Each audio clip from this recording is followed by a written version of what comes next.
80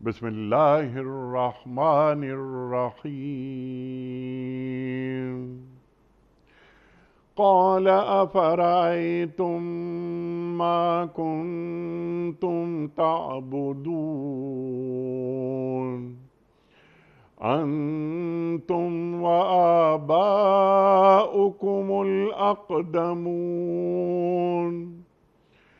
فإنهم عدو لي إلا رب العالمين الذي خلقني فهو يهدين والذي هو يطعمني ويسقين وإذا مرضت فهو يشفين صدق اللہ العظیم۔ ابراہیم علیہ السلام نے فرمایا کہ کبھی تم نے آنکھیں کھول کر ان چیزوں کو دیکھا بھی جن کی بندگی تم اور تمہارے پچھلے باپ دادا بجا لاتے رہے؟ میرے تو یہ سب دشمن ہیں بجز ایک رب العالمین کے، جس نے مجھے پیدا کیا، پھر وہی میری رہنمائی کرتا ہے، جو مجھے کھلاتا اور پلاتا ہے، اور جب بیمار ہو جاتا ہوں تو وہی شفا دیتا ہے۔ صدق اللہ العظیم۔ خواتین حضرات، محترم شیخ صاحب کی خدمت میں اس سے پہلے کہ ہم رکھیں آج کے پروگرام کے حوالے سے پہلا سوال کوئز۔ کل کے پوچھے گئے سوال کا درست جواب اور آج کا سوال آپ کی خدمت میں۔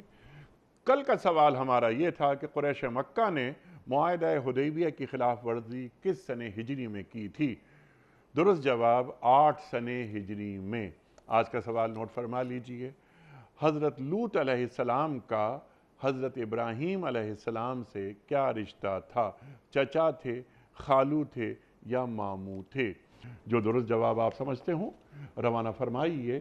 ہمارے فون نمبرز ہیں 0092213452709۔ ہمارا دوسرا فون نمبر ہے 0092213400980۔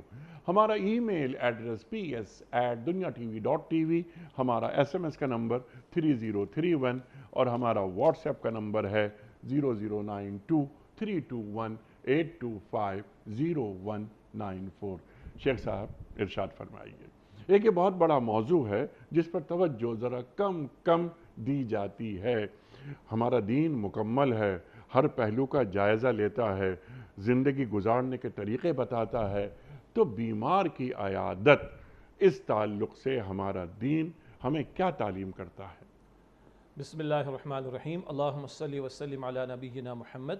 رب اشرح لی صدری ویسر لی امری واحلل عقدۃ من لسانی یفقہوا قولی واجعل لی وزیرا من اہلی آمین یا رب العالمین۔ انیس صاحب جزاک اللہ خیراً کثیرا۔ اس سے قبل کے اس موضوع پر ہم براہ راست آئیں، آج جن آیات کی آپ نے تلاوت فرمائی اور اس میں سیدنا ابراہیم علیہ السلام کی بڑی پیاری دعاؤں کا ذکر ہے، اس میں ایک ادب بڑا قیمتی ہمیں سکھایا گیا، میں چاہوں گا اس پر اشارہ ہو۔ نمبر 2، مطلق مرض یا بیماری کے تعلق سے دین نے بڑی رہنمائی دی ہے، ایک دو اشارے میں کرنا چاہوں گا، اور پھر ہم آئیں گے مریض کی عیادت کے حوالے سے جو آج ہمارا اصل موضوع ہے۔ سورۃ الشعراء کی آپ نے آیات تلاوت کی، آیت نمبر 75 سے 80۔ ابراہیم علیہ السلام دعوت توحید پیش کر رہے ہیں، قوم کے شرک رویے کی نفی کر رہے ہیں، اور اس کے بعد اللہ تعالیٰ کی بڑی پیاری صفات کو بیان فرما رہے ہیں۔ اللہ وہ ہے جس سے مجھے پیدا فرمایا اور وہی مجھے رہنمائی دیتا ہے، اللہ وہ ہے جو مجھے کھلاتا ہے، اللہ وہ ہے جو مجھے پلاتا ہے، اور جب میں بیمار ہوتا ہوں تو وہ مجھے شفا دیتا ہے۔ اب پوری تسلسل میں بات کیا آ رہی تھی؟ اللہ پیدا فرمانے والا، اللہ رہنمائی دینے والا، اللہ کھلانے والا، اللہ پلانے والا، یہ بھی تو ہو سکتا تھا اللہ بیمار کرنے والا، لیکن نہیں، یہ پیغمبرانہ آداب ہیں جو ہمیں سکھائے جا رہے ہیں، دعا کے اعتبار سے بھی اور رویے کے اعتبار سے بھی اور فکر اور سوچ کے اعتبار سے بھی۔ یعنی اگر ہمارے اندر کوئی کمی کوتاہی کا معاملہ ہے تو وہ ہماری ذات کی وجہ سے ہے۔ اللہ تعالیٰ کے ہاتھ میں بیدک الخیر، اللہ تیرے ہاتھ میں خیر ہی خیر ہے، تو جب میں بیمار ہوتا ہوں تو وہ مجھے شفا عطا فرماتا ہے۔ ایک تو یہ ادب کا طریقہ ہمیں سکھا دیا گیا۔ دوسری بات یہ آیت کریمہ ہے، ہمارے بہت سارے ڈاکٹر حضرات مسلمان ڈاکٹر ہونے کا یہ تو فائدہ ہے نا، خوف خدا ہوگا، اللہ پر توکل ہوگا، اللہ پر اعتماد ہوگا، تو وہ اپنی مہارت اور اپنی صلاحیت پر توکل نہیں کرے گا، اللہ پر توکل کرے گا، اور مریض کو بھی اللہ سے جوڑنے کی کوشش کرے گا۔ چنانچہ بہت سارے ہاسپٹلز میں یہ ہمارے ڈاکٹرز کے جو پیڈز ہوتے ہیں، رائٹنگ پیڈز، اس میں لکھا ہوتا ہے اسی آیت کو، وَإِذَا مَرِضْتُ فَهُوَ يَشْفِينِ، جب میں بیمار ہوتا ہوں تو وہ مجھے شفا عطا کرتا ہے۔ یہ بھی مادہ پرستی کی نفی ہے۔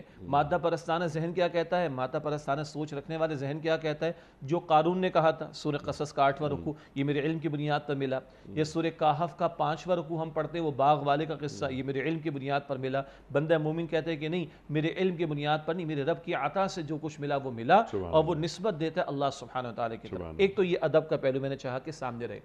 مرض یا بیماری کا معاملہ قرآن حکیم پڑھ جائیے، اللہ تعالیٰ نے کچھ احکامات میں تخفیف عطا فرمائی ہے، ان میں مریضوں کا بھی لحاظ رکھا۔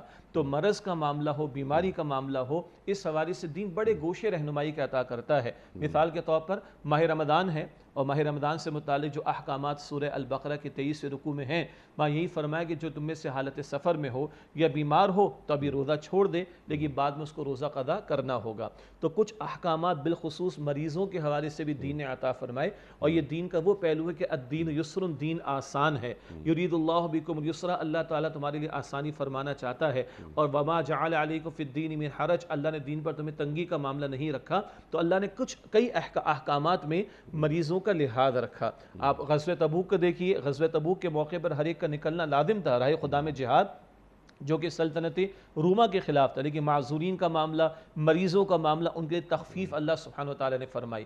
تو ہمارا دین مرض کے اعتبار سے، بیماری کے اعتبار سے احکام میں تخفیف بھی عطا کرتا ہے۔ اور آخری نکتہ تمہید کے طور پر کہ جو شخص بیماری میں مبتلا ہو جائے، یہ اپنی جگہ بہت بڑا موضوع ہے۔ آج ہمارا موضوع یہ نہیں ہے، آج تو موضوع ہے کہ مریض کی عیادت کو جانا، لیکن جو مرض میں مبتلا ہو جائے یہ اپنی جگہ بڑا موضوع ہے۔ اللہ کا دین بتاتا ہے کہ صحت بھی اللہ کی طرف سے ہے، بیماری بھی اللہ کی طرف سے ہے، اور کئی مرتبہ بیماری کا معاملہ اگر بندے پر آتا ہے تو وہ اس کے لیے گناہوں کی معافی اور اجر و ثواب اور درجات کی بلندی کا باعث بنتا ہے۔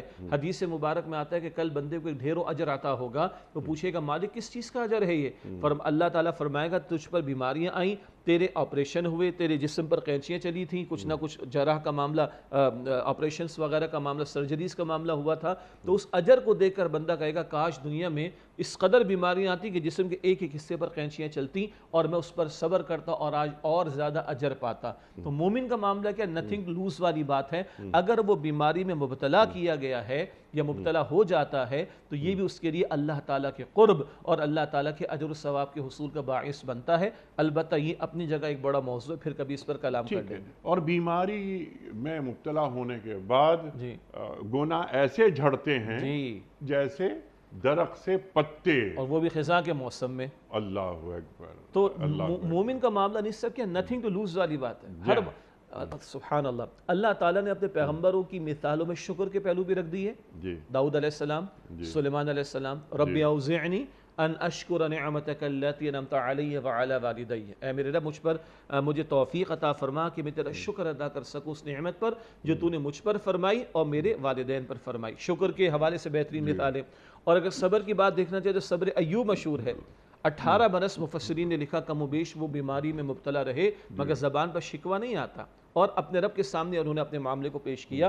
تو صبر کا پہلو، شکر کا پہلو، یہی دونوں معاملات بندہ مومن کی زندگی کے اہم ترین معاملات ہیں، اور زندگی بھر یہ معاملہ چلتا ہے۔ اسی لیے حضور فرماتے صلی اللہ علیہ وسلم کہ مومن کا معاملہ بڑا عجیب ہے، بڑا عمدہ ہے، ہر معاملے میں خیر ہے۔ مصیبت آئے گی صبر کرے گا، اللہ کے فیصلے پر راضی رہے گا، اجر پائے گا۔ نعمت ملے گی اترائے گا نہیں، شکر کرے گا، اللہ کی عطا مانے گا، شکر کرے گا، اجر پائے گا۔ اور فرمایا کہ یہ کیفیت صبر والی مصائب میں اور یہ کیفیت شکر والی نعمتوں میں مومن کے سوا کسی کو حاصل نہیں ہو سکتی۔ سبحان اللہ۔ شیخ صاحب آپ نے شکر کے حوالے سے داؤد علیہ السلام، سلیمان علیہ السلام، رب اوزعنی ان اشکر نعمتک التی انعمت علی وعلی والدی آپ نے فرمائی۔ سبحان اللہ، سبحان اللہ۔ پھر صبر کے حوالے سے جب آپ فرما رہے تھے ایوب علیہ السلام، جس طرح وَإِذَا مَرِضْتُ فَهُوَ يَشْفِينِ، بیمار میں پڑھتا ہوں، شفا اللہ دیتا ہے۔ وہاں دعا کیا مانگی جا رہی ہے؟ رب انی مسنی الضر وانت ارحم وانت ارحم الراحمین، مجھے بیماری نے آ گھیرا ہے، اور تو بہترین رحم کرنے والا اللہ اکبر کبیرہ. تیری اللہ اکبر. پیغمبر کیا سکھا رہے؟ کوئی نیگیٹیوٹی بظاہر ہے، بیماری ہے، نقصان ہے، اپنی طرف نسبت ہے، اور عطا کی نسبت اللہ سبحانہ وتعالی کی طرف ہو رہی ہے. قرآن ان دعاؤں کے ذریعے گویا کہ ہماری تربیت فرما رہے. اعمال یا معاملات پیغمبروں کے، دعائیں پیغمبروں کی، ہماری تربیت کا اہتمام کیا جا رہا ہے اس کے اندر. سبحان اللہ سبحان اللہ. انہیں اپنے ہر عمل کو اللہ سے جوڑ دو. اے اللہ بس میرا رخ تیری طرف ہے اور تو نے مجھے کبھی مایوس ہی نہیں کیا. بے شک. سبحان اللہ. زکریا علیہ السلام کی دعا اور حضرت ابراہیم علیہ السلام کی دعا، وَلَمْ أَكُمْ بِدُعَائِكَ رَبِّ شَقِيًّا، اے میرے تجھ سے مانگ کر میں کبھی محروم نہیں رہا ہوں. یہ زکریا علیہ السلام کے الفاظ بھی ہیں اور یہ ابراہیم علیہ السلام کے الفاظ ہیں سورہ مریم میں. وَلَمْ أَكُمْ بِدُعَائِكَ رَبِّ شَقِيًّا، اے میرے تجھ سے مانگ کر میں کبھی مایوس نہ رہا. ناہنجار ہم ہیں، خدا کی قسم کمی ہمارے اندر ہے، کوتاہی ہمارے اندر ہے کہ مانگنے میں کمی کرتے ہیں. آج اللہ سے مانگنے میں کمی، یعنی مخلوق کے سامنے روتے ہیں، مخلوق کے سامنے شکوہ کرتے ہیں، حالانکہ پتہ ہے سامنے جس کے شکوہ کر رہا ہوں وہ میری طرح محتاج ہے. وہ کھانے کا، پینے کا، سونے کا، جاگنے کا، آکسیجن کا، روشنی کا، کروڑ کروڑ رحمتوں کا، نعمتوں کا محتاج ہے. محتاج کے سامنے شکوہ کرنے کا فائدہ کیا؟ جی یعقوب علیہ السلام نے کیا سکھایا؟ انما اشکو بثی وحزنی الی اللہ، میں اپنے شکوے کو اللہ کے سامنے رکھتا ہوں، اپنے غم کو اللہ کے سامنے رکھتا ہوں. اور اللہ کے سوا ہے کون جو غم کو دور کرنے والا ہو، مصیبت کو دور کرنے والا ہو؟ اللہم لا مانع لما اعطیت ولا معطی لما منعت ولا ينفع ذا الجد منک الجد. ہر نماز کے بعد یہ دعا ہے نا، یہ پورا عقیدہ ہے. اللہ جو تو دینا چاہے کوئی روک نہیں سکتا، وہ نفع بھی ہوگا نقصان بھی ہوگا. جو تو نہ دینا چاہے کوئی نہیں دلوا سکتا، چاہے نقصان ہو یا نفع ہو. ولا ينفع ذا الجد منک الجد، اے اللہ تیرے اختیار کے مقابلے میں کسی کا اختیار کام آنے والا نہیں ہے. سبحان اللہ. سرکار دو عالم صلی اللہ علیہ وآلہ وسلم کا فرمان. اپنے موضوع پہ آتے ہیں، ذرا اسے بات شروع کرتے ہیں. ایک مسلمان بھائی کی عیادت کرنے والا جنت کے بالا خانے میں ہوگا. یہ اللہ کے رسول فرما رہے ہیں صلی اللہ علیہ وآلہ وسلم. تو عیادت بیمار کی ایک تو جانا ہے، مریض کے پاس بیٹھنا ہے اور مریض کی دعا لینی ہے. مریض کی دعائیں فرشتوں کی دعاؤں کی سطح رکھتی ہیں. یہ اللہ کے رسول فرما رہے ہیں. یہ اللہ کے رسول فرما رہے ہیں صلی اللہ علیہ وآلہ وسلم. اب آئیے براہ راست ہم اپنے موضوع پر آتے ہیں اور اس کے بھی فلسفے کو ایک اور انداز سے دیکھیں. دیکھیں انیس صاحب، انسان، حضرت انسان جو ہے، اس کے بارے میں، اس لفظ کے بارے میں دو آرا ہے نا. ایک رائے یہ ہے کہ یہ انس سے بنا ہے اور ایک رائے کہ نسیان سے بنا ہے. اول الناس اول الناس، پہلے انسان پہلے بھول جانے والے تھے، حضرت آدم علیہ السلام ہمارے ابا جان. تو اس نقطے کو تو ابھی ہم نہیں زیر گفتگو لا رہے. دوسرا مفہوم، انسان کا لفظ انس سے بنا ہے. انسیت، لو، افیکشن، محبت، قرب، تعلق، کیئرنگ، سمپتھی، ہمدردی، اس سارے الفاظ کو شامل کر لیں. جب آپ انٹرو میں گفتگو فرما رہے تھے تو تھوڑا سا خیال مجھے اس وقت آ رہا تھا، آج دنیا ورچوئل ریالٹی کی طرف جا رہی ہے، ورچوئل ریالٹی کی طرف جا رہی ہے. تو کل اور مشینیں آج ہمارے سامنے. اقبال نے بھی غالباً کہا تھا نا کہ احساس مروت کو کچل دیتے ہیں آلات. ہے دل کے لیے موت مشینوں کی حکومت، احساس مروت کو کچل دیتے ہیں آلات. تو آج دنیا جس ڈگر پر آ گئی ہے نا، یہ احساس کچلے جا رہے ہیں، یہ جذبات اور یہ سینٹیمنٹس ختم ہو رہے ہیں اور دنیا ایک ورچوئل ریالٹی بن رہی. ابھی بہت بڑی یونیورسٹی کے ایک ذمہ دار صاحب سے ملاقات ہوئی تو کہا بیٹا لگ رہا ہے 5 سال کے بعد یہ بلڈنگیں کھڑی نہیں رہ سکیں گی. آج ہر چیز ورچوئل ہو گئی ہے، ورچوئل کلاس رومز آ گئے ہیں. وہاں 28 لوگ ہوں گے مگر وہ کارٹون کی شکل میں ہوں گے اور وہ کارٹون ایک دوسرے سے کلام کر رہے ہوں گے، لرننگ ہو رہی ہوگی، سب کچھ ہو رہا ہوگا. میں نے کہا احساسات کدھر ہوں گے، جذبات کدھر ہوں گے، انسانیت کدھر ہوگی، سینٹیمنٹس کدھر ہوں گے. کہا یہ تو ہمیں سوچنا پڑے گا.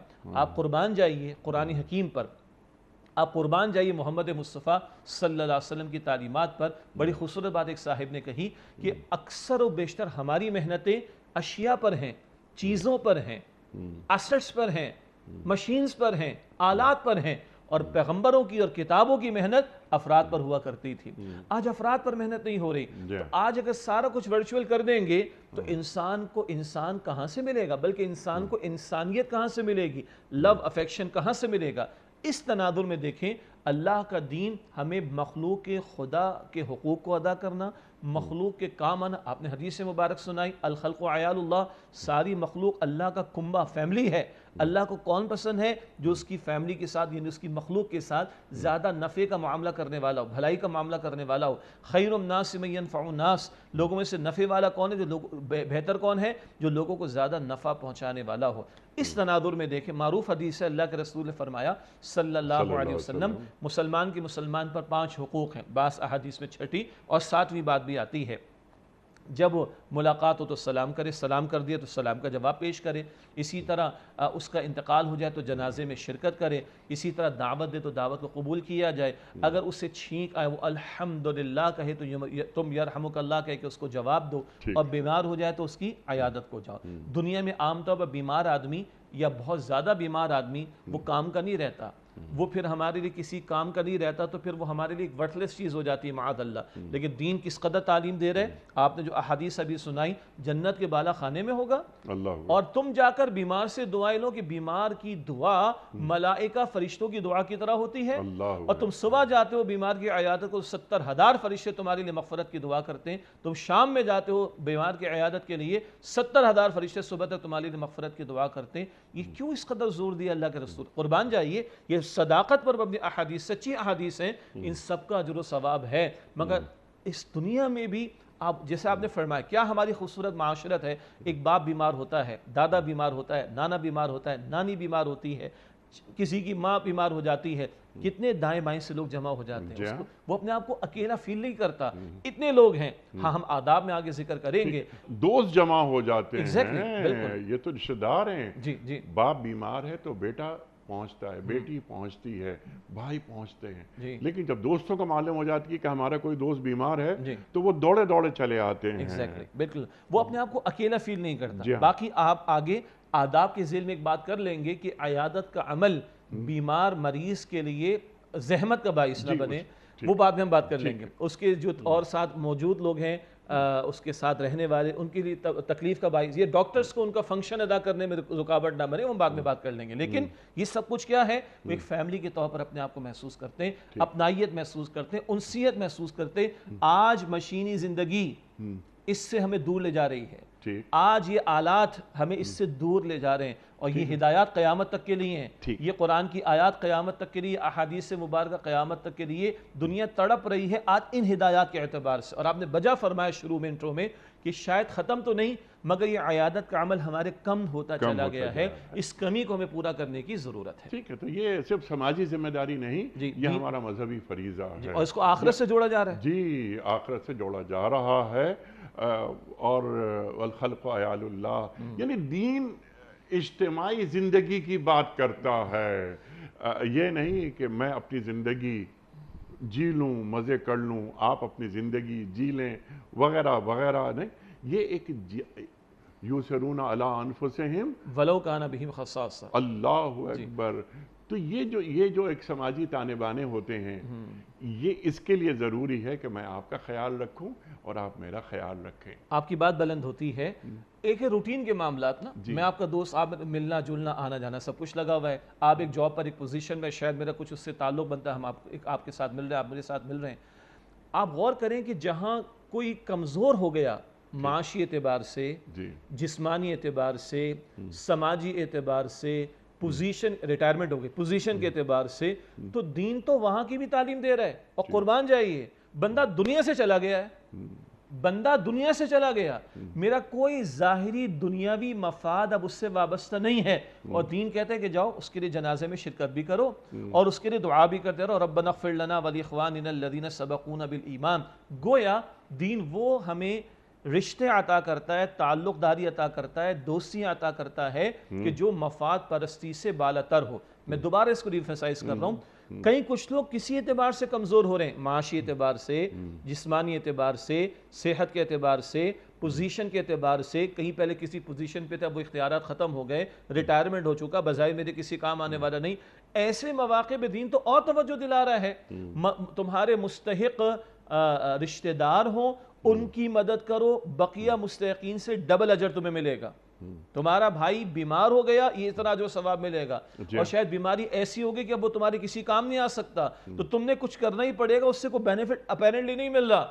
اللہ تعالیٰ کے رسول علیہ السلام زور دے کر اس تعلق کو قائم کروا رہے ہیں۔ اور جو بندہ مر گیا، قبر کے حوالے ہو گیا، اب وہ کیا میرے لیے کوئی سائن کرے گا، سورس لگائے گا، کام آئے گا؟ نہیں، اللہ کا دین کہتا ہے کہ نہیں، اللہم من احییت منا فاحیی علی الاسلام ومن توفیت منا فتوفى علی الایمان، اللہم اغفر لحینا ومیتنا ربنا اغفر لنا ولاخواننا الذین سبقونا بالایمان۔ اور اتنا بڑا وژن دین دیتا ہے، ربنا اغفر لی ولوالدی وللمؤمنین یوم یقوم الحساب۔ ساری امت کی فکر ہمارا دین سکھا رہا ہے۔ یہ تعلیمات عین وہ جو آج مٹیریلزم کا تصور ہے اس کی جڑ پر تیشہ لگانے والی بات ہے، بشرطے کہ ان تعلیمات کا عملی اظہار ہمارے رویوں میں دکھائی دے۔ سبحان اللہ، سبحان اللہ۔ اچھا، جتنی گفتگو ہم نے ابھی کی ہے، یعنی اب تک جو گفتگو ہو چکی ہے، اس میں ہم نے ایک مسلمان بھائی یا مسلمان بہن کی عیادت کی کہ یعنی اس ذیل میں ہماری گفتگو ہوئی۔ سرکار دو عالم صلی اللہ علیہ وآلہ وسلم کو خبر ملی کہ ایک یہودی لڑکا بیمار ہے، آپ اس کی عیادت کے لیے تشریف لے گئے۔ تو یہ عیادت وہی پوری انسانیت سے مخاطبت کرتا ہے ہمارا دین، ارشاد۔ اور آپ کی بات بلند ہوتی ہے، بڑا پیارا واقعہ آپ نے یاد دلایا، اور اس کے اندر بہت سارے پہلو ہیں۔ نہ صرف یہ کہ مسلمان کی عیادت وہ تو ہے ہی ہے، باہمی مسلمانوں کے حقوق کا معاملہ، بلکہ اس معاملے میں غیر مسلموں کی عیادت کا بھی جواز ہمیں ملتا ہے، اور یہی واقعہ اس کی بنیاد ہے۔ ایک یہودی لڑکا رسول اللہ علیہ السلام کے پاس آتا بھی تھا، تو اللہ کے پیغمبر صلی اللہ علیہ وسلم کو معلوم ہوا کہ وہ بیمار ہو گیا۔ اللہ کے پیغمبر علیہ السلام اپنے چند صحابہ کرام کے ساتھ تشریف لے گئے، اس یہودی لڑکی کی نہ صرف عیادت کی بلکہ اس کو کلمے کی دعوت بھی پیش کی۔ سبحان اللہ۔ تو اس بچے نے اپنے باپ کی طرف دیکھا، باپ یہودی تھا، اور یہود کا معاملہ ہمیں پتہ ہے، سورہ مائدہ کی آیت نمبر 82 میں ہے، ایمان والوں کا دشمن، ایمان والوں کے دشمن نمبر 1 تم پاؤ گے یہود کو۔ مگر یہ عمل اتنا قیمتی ہے، حضور علیہ السلام کا خود چل کر جانا اور عیادت کے لیے جانا، کہ بچے کا دل تو نرم ہوا، حضور نے اس کو کلمے کی دعوت پیش کی، اس نے باپ کی طرف نگاہ اٹھائی، اور یہودی باپ، اس بچے کا باپ کیا کہتا ہے؟ بیٹا ابو القاسم کی بات قبول کر لو، ابو القاسم کی بات قبول کر لو، ابو القاسم کی بات قبول کر لو، صلی اللہ علیہ وسلم۔ اس بچے نے اسلام قبول کر لی، اور حضور بڑا خوش ہو کر واپس تشریف لائے۔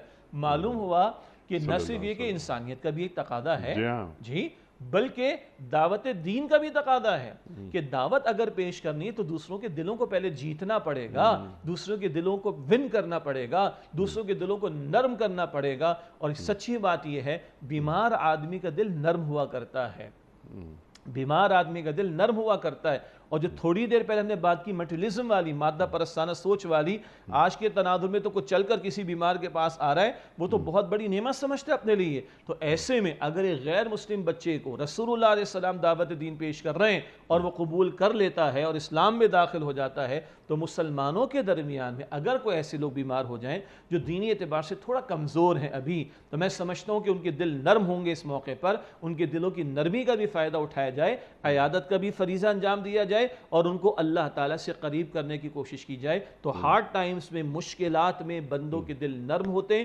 اللہ کی سنت ہے نیک صاحب، اللہ قرآن میں فرماتا ہے کہ جب کبھی ہم نے انبیاء کو بھیجا، الا اخذناہم بالبأساء والضراء لعلہم یضرعون، اللہ کہتا ہے ہم نے لوگوں کو سختیوں میں، تکالیف میں مبتلا کیا تاکہ لوگ اللہ کے حضور گر گڑائیں۔ تو یہ سختی، یہ ہارڈ ٹائمز جو ہیں، مشکل حالات، جن میں دل نرم ہو جاتے ہیں، تو بندہ مومن کو تو چاہیے ایسے حالات کا فائدہ اٹھا کر جہاں عیادت کا فریضہ انجام دے، وہیں خیر کی بات پہنچانا، دین کی طرف اس کو راغب کرنا، اللہ کی طرف اس کو راغب کرنا، اس کی بھی کوشش کی جائے۔ اور ایسی بہت ساری کیس اسٹڈیز موجود ہیں، آپ بھی دنیا بھر میں ٹریول کرتے ہیں، آپ کا تجربہ بھی الحمدللہ ہے، تو بہت سارے ایسے مواقع ہیں کہ ہم نے دیکھا بعض لوگ جو بالکل دین سے دور تھے، بالکل اللہ کے احکامات سے دور تھے، مگر بیماری ایسی آئی اور لوگوں نے کچھ ان پر محنت کی، اللہ نے دل نرم کیا، اللہ نے شفا بھی عطا فرما دی، جسمانی طور پر اور روحانی طور پر بھی، اور وہ اللہ کی طرف مائل ہو گئے۔ تو قرآن کہتا ہے نا کہ مشکل کے اندر بھی آسانی کا، سبحان اللہ، وَعَسَىٰ أَن تَكْرَهُ شَيْءً وَهُوَ خَيْرٌ لَكُمْ، ممکن ہے ایک شے تمہیں بڑی ناگوار لگے مگر اسی میں خیر ہو۔ ذرا سختی کسی پر آ گئی، یہ مریض کے لیے میں عرض کر رہا ہوں، اور اگر اس کو تھوڑا موقع مل گیا، اس کا دل تھوڑا نرم پڑ گیا اور اللہ کی طرف رجوع کر کے اپنے معاملات کو سدھار لیتا ہے، تو یہ تھوڑی سی مشکل کے نتیجے میں بہت بڑی آسانی جنت تک پہنچنے کی اس کو میسر آ جائے گی انشاءاللہ۔ سبحان اللہ، سبحان اللہ۔ تو یہ پوری انسانیت جی کو مخاطب کرتا ہے ہمارا دین. اس کے لیے عیادت کے لیے کوئی ضروری نہیں کہ صرف مسلمان ہی ہو, بس لقد کرمنا بنی آدم, ایک انسان ہی ہونا کافی ہے. لیکن جب ایک مسلمان کی, جیسے آپ نے فرمایا کہ اللہ کے رسول فرماتے ہیں صلی اللہ علیہ وآلہ وسلم کہ مسلمان کے مسلمان پر جو حقوق ہیں ان میں سے ایک حق یہ بھی ہے کہ جب وہ بیمار پڑے اس کی عیادت کی جائے. عیادت کرنے کے لیے گئے, مریض کے پاس بیٹھے, لا باس طہور انشاءاللہ, یہ بھی اللہ کے رسول صلی اللہ علیہ وسلم فرما رہے ہیں. کیا مطلب ہے اس کا؟ جی, اللہ کے پیغمبر صلی اللہ علیہ وسلم نے ایک تو یہ دعا ہمیں تعلیم فرمائی, اس کا ایک ہاتھ سے پہلے ترجمہ کر, لا باس کوئی حرج نہیں, کوئی پریشانی نہیں, طہور پاکیزگی ہوگی انشاءاللہ اللہ نے چاہا تو. پاکیزگی بیماری کے اعتبار سے بھی ہو سکتی ہے, باطن کے اعتبار, ظاہری اعتبار سے بھی ہو سکتی ہے, باطن کے اعتبار سے بھی ہو سکتی ہے. تو لا باس پریشان نہ ہو, طہور پاکیزگی کا معاملہ ہو جائے گا, شفا یابی کا معاملہ ہو جائے گا انشاءاللہ اگر اللہ نے چاہا تو. شفا کون دے گا؟ اللہ سبحانہ وتعالیٰ. دوسری بات ہے کہ اس میں تسلی کا سامان ہے, یعنی یہ نہیں کہ اچھا ہارٹ اٹیک ہو گیا, اچھا کینسر کا پرابلم, اچھا یہ فلاں بلا بیماری, ارے یار میرا دوست بھی مر گیا تھا, انا للہ و انا الیہ راجعون. ہمارے اس کو پورا پہاڑ بنا کر پیش کیا جاتا, اسی مریض کے سامنے بیٹھ کر, اور اس کے تیماردہ گھر والے بیٹھے ان کے سامنے بیٹھ کر 10 اور لوگوں کا ذکر کر کے اور ان کو ڈی موٹیویٹ کیا جاتا ہے. نہیں, کتنا پیارا جملہ, لا باس کوئی بات نہیں, کس کی طرف سے؟ اللہ کی طرف سے. طہور انشاءاللہ اللہ چاہے گا تو تمہیں پاکیزگی یعنی شفا یابی میسر آ جائے گی. ایک تو یہ دعا ہے جو اللہ کے نبی علیہ السلام نے سکھائی, جس سے میں دوبارہ عرض کرتا ہوں کہ یہ بھی بات سامنے آ رہی کہ مریض کے سامنے پازیٹیوٹی کے ساتھ بات کرنی چاہیے, مثبت بات کرنی چاہیے, نیگیٹیوٹی کا معاملہ نہ ہو, اس کو پریشان کرنے کا انداز نہ ہو, بلکہ اس کو انکریج کرنے کا انداز ہونا چاہیے. اسی طرح ایک اور دعا جو معروف ہے ہمارے جمعے کے اجتماعات میں, دیگر اجتماعات میں بھی بعض علماء پڑھتے ہیں, بہت اچھی بات ہے. یہ دعا بھی اللہ کے نبی علیہ السلام نے سکھائی, اذهب البأس رب الناس واشفی انت الشافی لا شفاء الا شفاؤک شفاء لا یغادر سقما. اذهب البأس رب الناس, اے رب لوگوں کے رب, اس بأس کو, اس تکلیف کو دور کر دے. واشفی شفا عطا فرما, انت الشافی اللہ تو شفا دینے والا ہے. لا شفاء الا شفاؤک, تیرے سوا کوئی شفا دینے کا اختیار نہیں رکھتا. شفاء لا یغادر سقما, اللہ ایسی شفا عطا فرما دے کہ بیماری کا کوئی علامت بھی باقی نہ رہے. یہ بھی دعا ہمارے ناظرین کو چاہیے کہ مسنون دعاؤں کی کتابوں میں مل جائے گی, یاد کریں, اپنے معمولات میں شامل کریں. مریض کے پاس جا کر بھی دعا کی جا سکتی ہے, اور کسی مریض کی عیادت کو فزیکلی جانا پاسبل نہ ہو, یا کبھی اللہ اپنے زمان میں رکھے, آئی سی یو کے اندر ہے, سی سی یو کے اندر ہے, وینٹیلیٹر پہ خدا نخواستہ ہے, یا ڈاکٹرز ملنے سے منع کرتے, تو دعا تو ہم کر سکتے ہیں. تو یہ دعائیں مسنون دعاؤں کی کتابوں میں ہمیں ملتی ہیں, اور سکھائی کس نے؟ امام الانبیاء نے صلی اللہ علیہ وسلم. ان کو یاد کرنا چاہیے, ترجمہ بھی ذہن میں رکھنا چاہیے. سبحان اللہ, سبحان اللہ. دل جوئی کرنی چاہیے, حوصلہ افزائی کرنی چاہیے اس کی کہ کوئی مسئلہ نہیں. اور پھر یہ تمام جو نیکیاں ہمیں مل رہی ہیں, اللہ اکبر, گناہ جھڑ رہے ہیں. مومن کا معاملہ جو آپ فرما رہے تھے, ایک بات اور ذہن میں آئی کہ مومن کا معاملہ تو ایسا ہے کہ جب اسے کانٹا بھی چبھتا ہے اس کا اجر اللہ کی طرف سے اسے مل جاتا ہے. تو کتنی زندگی کتنی آسان ہے. آپ کی بات بلند ہوتی, اسی پر حدیث مبارک اور بھی ہے. جب بندہ عیادت کے لیے چلتا ہے, ایک بندے کی عیادت کے لیے چلتا ہے, تو اللہ کے بحر رحمت کے اندر وہ غوطہ کھا رہا ہوتا ہے. سبحان اللہ. جب وہ مریض کے پاس موجود ہوتا ہے تو مسلسل اللہ کی رحمت کے سائے میں ہوتا ہے. تو پوچھا کہ یا رسول اللہ صلی اللہ علیہ وسلم, یہ عیادت کرنے والے کا علم ہے, بحر رحمت میں غوطے کھا رہا ہے, مریض کے پاس موجود ہے, رحمت پا رہا ہے, رحمت کے سائے میں ہے, تو مریض کا معاملہ کیا ہوگا؟ فرمایا اس کے گناہوں کو اللہ تعالیٰ جھاڑ دے گا, اس کے گناہوں کو اللہ تعالیٰ معاف فرما دے گا. تو عیادت کرنے والے کے لیے اتنا اجر ہے, تو بٹ نیچرل جو بیچارہ مشکل میں ہے اور مصیبت سے گزر رہا ہے, مصیبت بطور آزمائش کے, آزمائش سے گزر رہا ہے, اس کے تو گناہوں کو اللہ تعالیٰ معاف فرما دے گا. اور پھر وہ بات آتی حدیث میں جو آپ نے درمیان میں بیان فرمائی تھی, تم مریض سے کہو میرے لیے دعا کرو.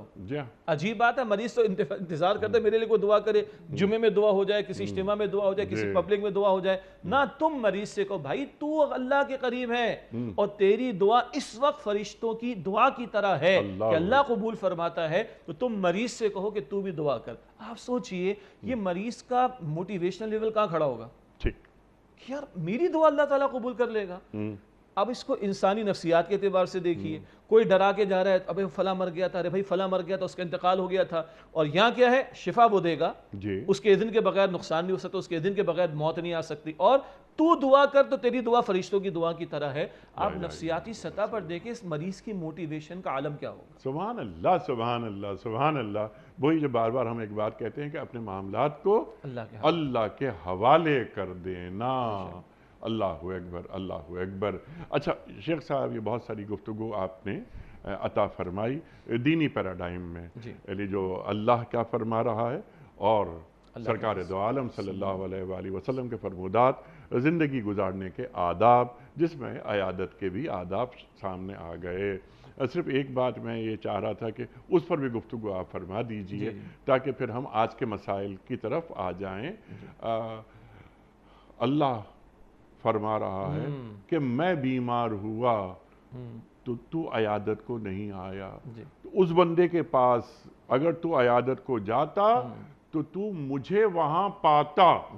اس کو ذرا کھول دیجئے۔ یہ بہت پیاری حدیث قدسی ہے، جی جی صحیح مسلم شریف میں ہے، اور کیا دنیا ہمیں خدمت خلق کا سبق دے گی جو ہمارے رب نے دیا ہے اور اس کو نقل کیا محمد مصطفیٰ صلی اللہ علیہ وسلم نے۔ اس میں 4 باتیں اس حدیث مبارک میں۔ اللہ فرمائے گا قیامت کے دن، صحیح مسلم کی روایت، اے میرے بندے، میں بھوکا تھا تو نے مجھے کھلایا نہیں، میں پیاسا تھا تو نے مجھے پلایا نہیں، میں بے لباس تھا تو نے مجھے لباس نہ دیا، میں بیمار تھا تو نے میری عیادت نہ کی۔ اللہ تو رب العالمین، تجھے بھوک سے، پیاس سے، لباس سے، بیماری سے کیا واسطہ؟ اللہ فرمائے گا نہیں، فلاں بندہ بھوکا تھا، فلاں بندہ پیاسا تھا، فلاں بندہ بے لباس تھا، اور فلاں بندہ بیمار تھا۔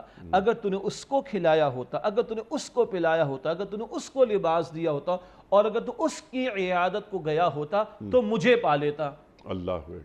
اس خدمت خلق کو کہیں، مخلوق خدا کے کام آنا کہیں، لوگوں کو آسانیاں بانٹنا کہیں، لوگوں کے ساتھ شفقت کا معاملہ کہیں، لوگوں کے کام آنا کہیں، لوگوں کی تکلیفوں میں ان کے درد کو محسوس کرنا کہیں، درد کو بانٹنا کہیں، جو چاہے الفاظ کہہ لیں، اللہ کہتا ہے اس پر میری رضا تجھے مل جائے گی۔ تو ان معاملات کو، جس میں ایک بندے کی عیادت کرنے والا عمل بھی شامل ہے، ان امور کو اللہ تعالیٰ نے اپنی رضا کے ساتھ جوڑ دیا۔ اب بتائیے اس سے اوپر خدمت خلق کا کیا تصور ہمیں کہیں اور سے لینے کی ضرورت پیش آئے گی؟ سبحان اللہ سبحان اللہ سبحان اللہ۔ اللہ تعالیٰ کی رحمت اور خوشنودی حاصل ہو رہی ہے عیادت کے ذریعے۔ یہ ہمارا دین جو ہمیں درس دیتا ہے، اور ہمیں ایسا مسلمان، ایسا با کردار اور با اخلاق مسلمان دیکھنا چاہتا ہے، جس میں مسلمان ہوں یا غیر مسلم عیادت کے لیے ہم موجود ہیں، کہ یہ ہوتا ہے ایک مسلمان کا کردار۔ سبحان اللہ سبحان اللہ۔ اب کچھ سماجی معاملات ہم جوڑتے ہیں لمحہ موجود سے کہ آج کیا معاملات چل رہے ہیں۔ بعض دفعہ یہ ہوتا ہے کہ ہم جاتے ہیں اور عیادت کر کے آ جاتے ہیں، جیسا کہ آپ نے بات فرمائی، عیادت کی دعائیں اس سے لے لیں، اس کی دل جوئی بھی ہم نے کر لی، لیکن ہمارے ذہن کے کسی گوشے میں یہ بات نہیں آ رہی کہ شاید اسے پیسوں کی ضرورت ہو۔ میں نے انٹرو میں ایک بات کہی تھی کہ ہم شادی میں جاتے ہیں تو ہم یقیناً کوئی تحفہ دیتے ہیں یا کوئی لفافہ ہم ضرور اس کی جیب میں رکھ کے آ جاتے ہیں۔ تو کیا یہ بہتر نہیں ہے کہ ہم کسی کی عیادت کے لیے جائیں، ہمیں ثواب ملے گا، یہ اجر ہمیں اللہ دے گا، ہم مریض کے پاس جائیں گے، اللہ کو پائیں گے، اللہ کی رحمت ہمارے شامل حال ہو جائے گی، لیکن ہم خاموشی کے ساتھ اس کے تکیے کے نیچے ایک لفافہ رکھ دیں، یا کسی اگر وہ سنگین بیماری میں ہے تو اکاؤنٹس ڈپارٹمنٹ جا کے اس کا جو اکاؤنٹ ہے اس میں کچھ پیسے جمع کرا کے آ جائیں۔ ارشاد۔ بہت قیمتی بات ہے، اور اس پر ہمارے علماء نے، ہمارے بڑے مکرم مفتی منیب الرحمان صاحب نے بھی بڑی اچھی بات ایک بیان فرمائی۔ تھوڑا سا میں عرض کر دیتا ہوں کہ جو میں نقطہ عرض کرنے جا رہا ہوں وہ ہماری معاشرتی جو نارمز ہیں اس میں شاید لوگوں کو فیل ہوگا، لیکن جو درد آپ نے پیش کیا ہے میں سمجھتا ہوں اس کی جڑ بنیاد وہ درد موجود ہے۔ وہ کیا؟ بعض مرتبہ بہت سے لوگ بہت سارے فروٹ لے جاتے ہیں، بہت اچھی بات ہے، مریض کو فروٹ کھانا ہوتا ہے، لیکن کئی مرتبہ مریض کو فروٹ نہیں کھانا ہوتا، یا 2 لوگ یا 5 لوگ اتنا لے کر آ جاتے ہیں کہ شاید 50 لوگوں کا فروٹ جمع ہو جائے جو اس کے کام نہیں آئے گا۔ ٹھیک ہے۔ اسی طرح بوکیٹ لے کے جاتے ہیں، بڑے مہنگے مہنگے گلدستے لے کے جاتے ہیں، گلدستہ اچھی چیز ہے لیکن وہ بعض مرتبہ ہزاروں روپے کا ہوتا ہے، اور اس کو 2 دن کے بعد آپ دیکھیں گے سارے پھول جو مرجھا جاتے ہیں، وہ ایس سچ کوئی کام میں نہیں آ رہا ہوتا. بعض مرتبہ کچھ اور چیزیں لوگ ایسی لے کر جاتے ہیں کہ جو شاید مریض کے استعمال میں بھی آنے والی نہ ہوں. ایک تو ان کے لیے ریکمنڈیشن یہ ہے کہ یہ دیکھ لیا جائے کہ بھائی اس بندے کو شاید جوس کی ضرورت نہیں ہے, اس کو فروٹ کی ضرورت نہیں ہے, اس کو بوکے کی ضرورت نہیں ہے, عین ممکن اس کو دوا کی ضرورت ہو, یا اس کا ہاسپٹل کا جو بل ہے اس کی ادائیگی کے لیے اس کو ضرورت پیش آئے. تو اب یہ وہ آپ کا درد دل ہے کہ خاموشی کے ساتھ یا تو ڈائریکٹلی کو پیمنٹ کا سلسلہ ہو, یا اس کے جو گھر والے ان تک اس بات کو پہنچانے کی کوشش کی جائے. یہ اہتمام ضروری کرنا چاہیے. ایک بات حدیث مبارک ہے, جنرلائز بات ہے, اس میں یہ نقطہ بھی آ جائے گا. اللہ کے رسول فرماتے صلی اللہ علیہ وسلم, بندہ جب تک اپنے بھائی کی حاجت کو پورا کرنے میں لگا رہتا ہے تب تک اللہ فرماتا ہے میں اس کی حاجت کو پورا کرنے میں لگا رہتا ہوں. یہ بخاری شریف کی حدیث ہے. اسی کے ساتھ نصاب بعض مرتبہ ایسا ہوتا ہے کہ کچھ لوگ فائنینشلی کنٹریبیوٹ نہیں کر پاتے, شاید ان کی مالی استطاعت نہ ہو, مگر انہیں یہ معلوم ہوتا ہے کہ اگر تو کوئی پیشنٹس ایسے جو ڈیزرونگ ہیں, یہاں ڈیزرونگ سے میرے مراد جن پہ زکوٰۃ وغیرہ بھی لگتی ہے, تو پھر ایسے ادارے موجود ہیں کہ جہاں اس طرح کے مریضوں کا علاج ہو سکتا ہے. یا بعض ایسے افراد ہوتے ہیں جن کو اللہ تعالیٰ نے مالی طور پر نوازا ہوتا ہے مگر وہ تلاش میں ہوتے ہیں کہ صحیح جگہ ہمارا پیسہ لگے. تو بیمار کی عیادت کو جانے والا اگر مالی طور پر شاید مدد نہ کر پائے تو قرآن سورہ نساء میں کہتا ہے جو شفاعت کرے اچھی شفاعت اس کو اس کا اجر ملے گا. ہمارے ذہن میں شفاعت کا ایک تصور سفارش والا ہے دنیا کے اندر, جاب کے لیے سفارش, فلاں کے نہیں, اچھی بات کی تعلیم بھی سفارش ہے, صدقے کی تعلیم بھی سفارش ہے, نیکی کی دعوت دینا بھی سفارش ہے, بدی کی بات سے روکنا بھی سفارش ہے, اور کسی کو کسی کی مدد کے لیے موٹیویٹ کرنا یہ بھی سفارش کا ذیل میں بات آ جائے گی. تو ایسے لوگ جو مریض کی عیادت کو جائیں, دعا دی دعا لی سب ٹھیک ہے, لیکن اندازہ ہے کہ اس کے اوپر فائنینشلی پرابلمز ہیں, تو وہ ان لوگوں کو موٹیویٹ کریں کہ جو فائنینشلی ان کی مدد کر سکتے ہیں. تو یہ بھی میں سمجھتا ہوں ایک مسلمان بھائی کا حق ادا کرنے والا پہلو ہوگا انشاءاللہ. سبحان اللہ سبحان اللہ سبحان اللہ. ہمارے پاس الحمدللہ ایک بہت اچھی بات یہ ہے کہ جو اہل ثروت افراد ہیں ان کے دل میں کہیں نہ کوئی ایک ایسا نرم گوشہ ہوتا ہے کہ لوگوں کی مدد کرتے ہیں وہ. تو یہ تو بڑے جو اہل ثروت لوگ ہیں یا وہ بڑے ادارے وہ تو یہ کام کرتے ہیں, لیکن ہر شخص کے ذہن میں یہ بات ضرور آنی چاہیے کہ میں اگر جا رہا ہوں, عیادت کر رہا ہوں, تو میں یہ دیکھوں کہ اس مریض کو, جیسے کہ آپ نے فرمایا کہ وہ پھل لے کے جا رہے ہیں اور وہ پھلوں کے ٹوکرے جمع ہو گئے اور وہ مریض سے زیادہ جو وہ اٹینڈنٹ ہیں ان کے کام آ رہے ہیں وہ پھل, تو مریض کی مدد کی جائے اس کے, تاکہ اسے کوئی ٹینشن نہ ہو, اور ٹینشن نہ ہونے کی وجہ سے وہ جلد صحت یاب ہو جائے. یعنی اندرونی اور بیرونی سکون اگر ہوگا تو اس کے لیے شفا یابی کا عمل بھی انشاءاللہ آسان ہو جائے گا. سبحان اللہ. اور یہ گلدستہ جیسے آپ نے فرمایا کہ یہ پھول مرجھا جائیں گے, مریض کو مرجھانے سے بچایا جائے کہ یہ نہ مرجھائے بس. تو یہ ایک بڑی بہت اہم بات. ایک اور ایک ہمارا ایک قرینہ عیادت کا وہ لوگ بھولتے جا رہے ہیں. بھئی اگر عیادت کے لیے آپ گئے ہیں تو 10 منٹ بیٹھ گئے, 15 منٹ بیٹھ گئے, دل جوئی کی, اس کی ہمت بڑھائی وغیرہ, ہم تو ساتھ ہیں تمہارے وغیرہ وغیرہ. یہ کیا ہے کہ 3 گھنٹے بیٹھے ہوئے ہیں, اسے آرام کی ضرورت ہے وغیرہ وغیرہ. ایسے میں کیا کرنا چاہیے؟ دیکھیے حدیث مبارک میں بھی تعلیم ہے کہ تمہارا عیادت کرنا مریض کو تکلیف نہ پہنچائے, زحمت نہ دے.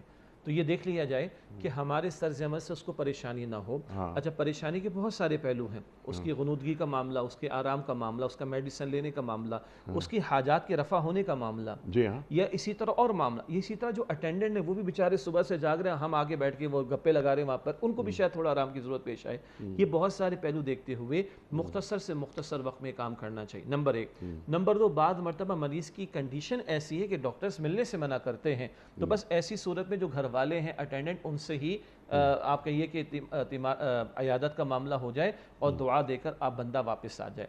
عموم کا معاملہ یہی ہے. کبھی مریض کی کیفیت ایسی ہے کہ وہ آرام سے بیٹھ سکتا ہے, گفتگو کر سکتا ہے, اور کوئی بہت قریبی اس کا ہو سکتا ہے, استاد ہو سکتا ہے, کوئی بہت پیارا دوست ہو سکتا ہے, کسی کی والدہ ہو سکتی ہیں, اور مریض چاہتا ہے, اور گنجائش بھی ہے ہاسپٹل کے حالات کے اعتبار سے, کہ یہ میرے پاس بیٹھا رہے تاکہ اس سے گفتگو ہو سکے اور وہ کوئی موٹیویشن کی بات ہو سکے. تو اس کی بھی گنجائش موجود ہے, کیونکہ یہ عمل مریض کے لیے خود صحتیابی کے عمل کی طرف بڑھنے کا باعث بنے گا اور زحمت کا باعث نہیں بنے گا. یہ اصول کے ساتھ ایک ایکسیپشن والی بات ہوگی. اصول یہ ہے کہ عیادت کا عمل نہ مریض کے لیے باعث تکلیف بنے، نہ اس کے اٹینڈنٹس جو اس کے ساتھ موجود ہیں ان کے لیے تکلیف کا باعث بنے۔ بعض مرتبہ پورا ایک جھمکٹا لوگوں کا آ جاتا ہے، 2 2 3 3 درجن لوگ جمع ہو جاتے ہیں اور وہ چاہتے ہیں ایک ہی وقت میں سارے کمرے میں آئیں، تو اگر تو وہ کوئی سیمی وارڈ یا جنرل وارڈ ہے تو باقی لوگ بھی پریشان، اور ایون پرائیویٹ وارڈ بھی تو ساری اتنی باتیں کر رہے ہوتے ہیں کہ پورا فلور ڈسٹرب ہو رہا ہوتا ہے۔ یہ عیادت مریض نہیں ہے، یہ تو دوسروں کو مضرت اور تکلیف پہنچانے والی بات ہو جائے گی۔ تو ہمیں تکلیف نہ مریض کو پہنچانی، نہ اس کے اٹینڈنٹ کو، اور اگر کوئی کلینک ہے، کوئی ہاسپٹل ہے، نہ اور لوگوں کو تکلیف پہنچانی۔ اس اصول کو سامنے رکھ کر مختصر انداز سے عیادت کا معاملہ کرنا چاہیے۔ سبحان اللہ، سبحان اللہ، سبحان اللہ، سبحان اللہ۔ ہمارا دین مکمل ہے اور ہمارا دین زندگی کے ہر گوشے کے حوالے سے حل پیش کرتا ہے، اور جس طرح ہم بار بار کہتے ہیں کہ ہمارا دین ہمیں باوقار انداز میں جینا سکھاتا ہے۔ وَإِذَا مَرِضْتُ فَهُوَ يَشْفِينِ، بیمار میں پڑتا ہوں، شفا اللہ دیتا ہے۔ شیخ صاحب نے بالکل وضاحت سے ایک ایک نکتے کو بیان فرما دیا۔ خواتین حضرات، انفرادیت بھی ہوتی ہے ہماری زندگیوں میں، لیکن دین جو بات کرتا ہے بہت سارے معاملات میں وہ اجتماعیت کی بات کرتا ہے۔ الخلق عیال اللہ کی بات فرمائی شیخ صاحب نے، تمام مخلوق اللہ کا کنبہ ہے، تو ایک دوسرے کی خبرگیری ہو اور معلوم یہ ہو کہ ہم بے حس نہیں ہیں۔ انسان کو کبھی بے حس نہیں ہونے دیتا ہمارا دین، ہمارا دین مکمل ہے۔ شیخ صاحب آپ کا بڑا ممنون، بیمار کی عیادت، اس کے آداب اور جو دینی فریضہ ہے، جتنا اجر ہے اللہ کی رحمت کے مستحق اور اللہ تعالیٰ کی خوشنودی ہمیں حاصل ہو جاتی ہے۔ تو اس عمل کو رفتہ رفتہ ہماری زندگیوں میں اب وہ بات نہیں رہی۔ پہلے ہم اپنے بچپن میں ہم دیکھتے تھے کہ عیادت کے لیے لوگ بہت آتے تھے، جاتے تھے، لیکن اب نفسا نفسی کا دور ہو گیا ہے، وقت نہیں ہے لوگوں کے پاس۔ اس پر توجہ دینی چاہیے، بیمار کی عیادت کرنی چاہیے۔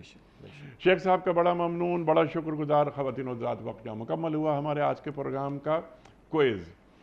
کل کا سوال ہمارا یہ تھا کہ قریش مکہ نے معاہدہ حدیبیہ کی خلاف ورزی کس سنہ ہجری میں کی تھی؟ درست جواب 8 سنہ ہجری میں۔ آج کا سوال نوٹ فرما لیجئے۔ حضرت لوط علیہ السلام کا حضرت ابراہیم علیہ السلام سے کیا رشتہ تھا؟ چچا تھے، خالو تھے یا ماموں تھے؟ جو درست جواب آپ سمجھتے ہوں روانہ فرمائیے۔ ہمارے فون نمبرز ہیں 0092214527009۔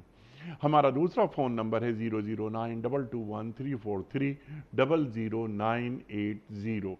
ہمارا ای میل ایڈریس ps@dunyatv.tv، ہمارا SMS کا نمبر 3031، اور ہمارا واٹس ایپ کا نمبر ہے 00923218250194۔ شیخ صاحب قرآن اندازی آج کے ونر کے نام کا اعلان فرما رہے ہیں۔ شیخ صاحب ساجد رحمان صاحب ٹنڈو الایار سے۔ ساجد رحمان صاحب ٹنڈو الایار سے۔ ساجد صاحب آپ کی خدمت میں دنیا ٹی وی کی جانب سے دینی کتب پر مشتمل گفٹ ہیمپر آپ کے گھر بذریعہ کوریئر روانہ کرتے ہوئے ہمیں بہت خوشی محسوس ہو رہی ہے۔ آپ کو بہت بہت مبارک ہو۔ پیام صبح کا اختتام ہوتا ہے روزانہ ایک قول پر، اور وہ قول ہوتا ہے صاحب نہج البلاغہ امیر المومنین حضرت علی مرتضیٰ کرم اللہ وجہہ کا۔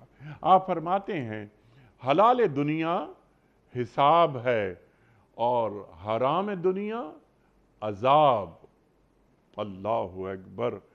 حلال دنیا حساب ہے اور حرام دنیا عذاب۔ سبحان اللہ، سبحان اللہ۔ اپنے میزبان انیق احمد کو کل تک کے لیے اجازت دیجیے۔ خدا حافظ۔